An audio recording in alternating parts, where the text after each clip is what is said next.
Determine the initial cause of the helicopter carrying the Iranian president crashing.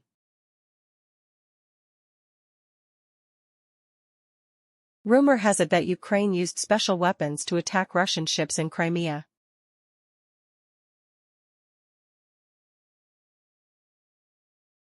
How will the war between Russia and Ukraine develop in the near future?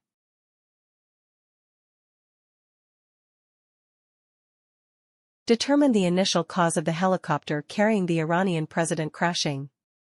Experts have pointed out a number of factors, including subjective and objective, that could be the cause of the plane crash carrying the president of Iran.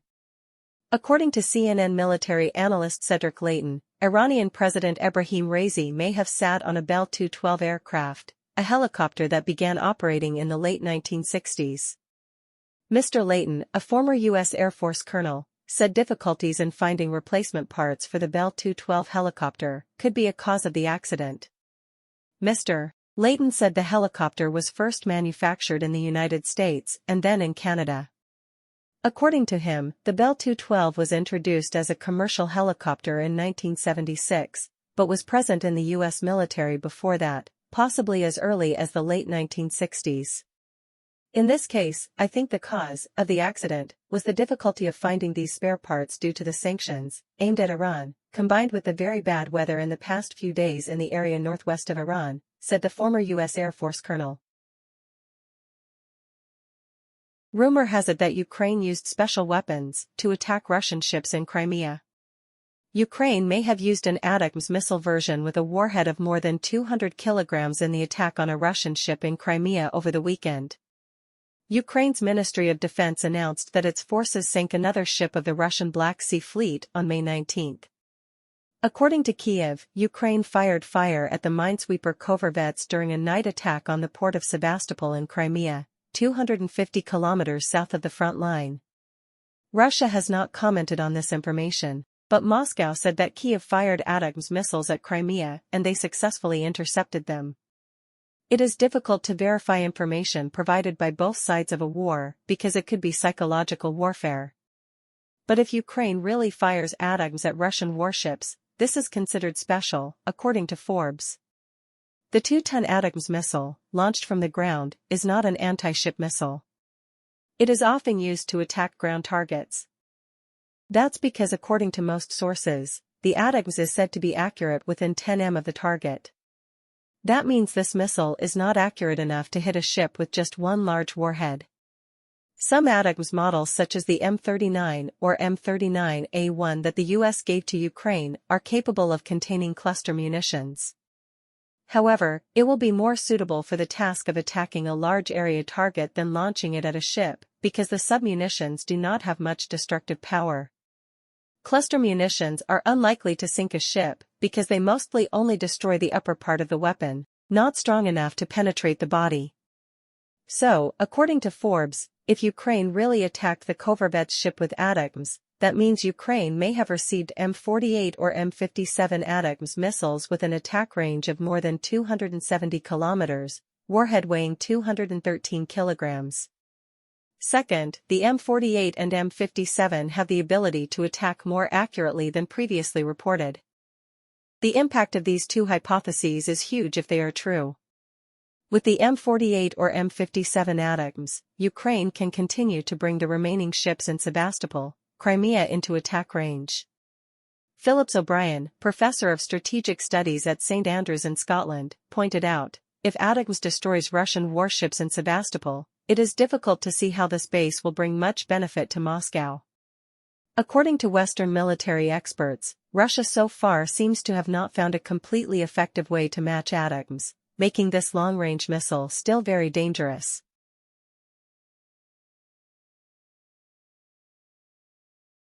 How will the war between Russia and Ukraine develop in the near future? Russian forces are expected to make further advances on the ground, while Ukraine can somewhat improve its air force's combat capabilities in the near future. The first 4 months of this year are considered one of the most difficult times for Ukraine during more than 2 years of conflict with Russia. Ukraine's armed forces are in a weak position on the 1,000 kilometers long front line as military aid from the west slows down, partly because officials in some countries fear escalating fighting leading to direct confrontation with Russia. The Western alliance supporting Ukraine is also distracted by other conflict hotspots, especially in the Middle East, and divided by a series of domestic elections. Taking advantage of those factors, Russia on May 10 opened a new front in northeastern Ukraine with an offensive campaign against Kharkov province. According to Institute of War Research data compiled by AFP, Russia won 257 square kilometers of territory in the period May 9 to 15 in Kharkov. Russia attacked in two main directions, targeting Vovchansk to advance towards Kupiansk and targeting the village of Lipsy, a position from which Russia could shell the capital Kharkov, Ukraine's second-largest city. Ukrainian President Zelensky said the Russian army penetrated 5 to 10 kilometers deep into the Ukrainian border before being stopped by Ukrainian forces.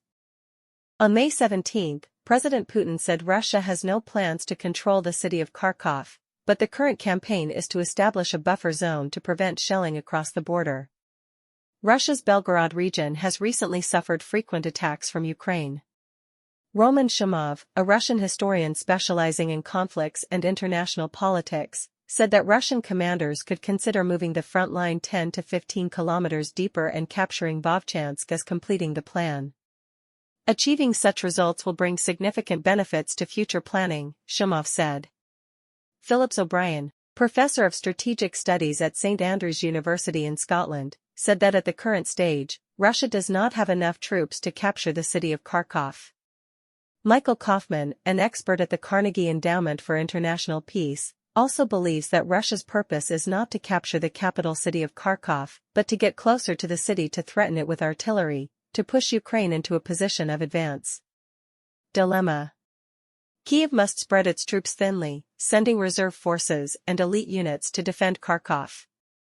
Meanwhile, Russia is still focused on the main goal of occupying the rest of the Donetsk region in the east, finding a way to control important transit points and population centers, he wrote.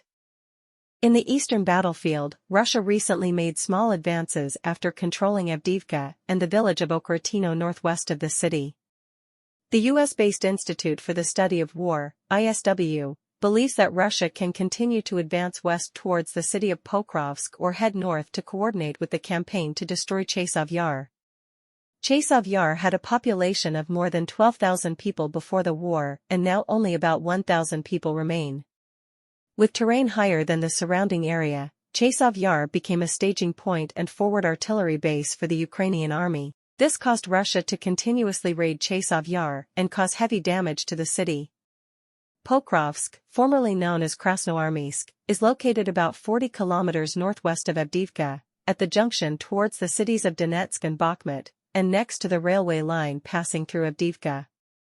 If they lose Pokrovsk, Ukrainian forces will expose the southern flank of the stronghold of Chasiv Yar and the neighboring municipalities of Kramatorsk and Slavyansk.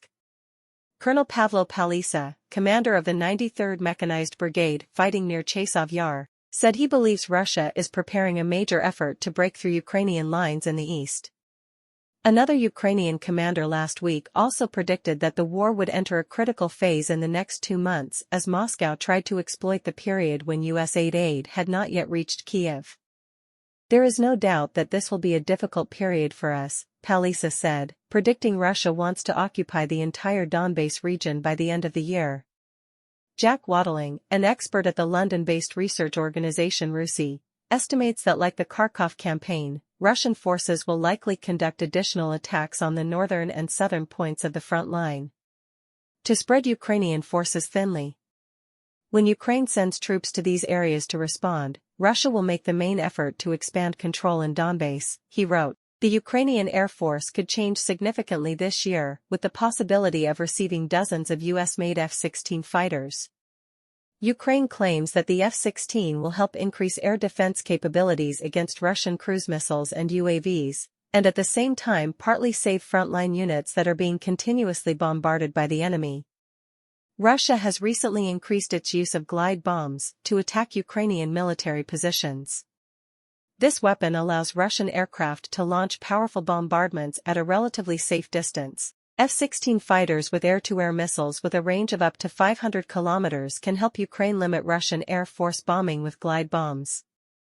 The Russian Air Force has recently lost many aircraft, including vehicles operating far from the front lines.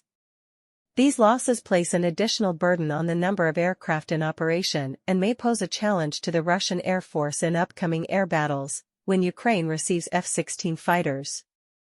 However, Ukrainian officials and some Western countries have repeatedly admitted that the small number of F-16 fighters cannot change the situation on the battlefield. In addition, questions remain about whether Western nations will be able to solve the logistical and political challenge of supplying large numbers of fighters to Ukraine. The Ukrainian Navy may continue to pursue asymmetric warfare against Russian forces. Ukraine no longer has large warships, but its suicide boats and anti-ship cruise missiles are posing serious problems for the Russian Black Sea Fleet.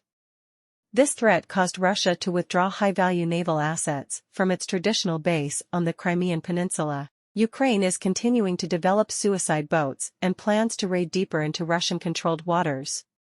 Ukraine is negotiating with the West to receive new boats, including US-made river patrol boats. But these small ships are not strong enough to challenge the Russian Black Sea Fleet with its much higher scale and combat capabilities, so that task will still be performed by suicide boats.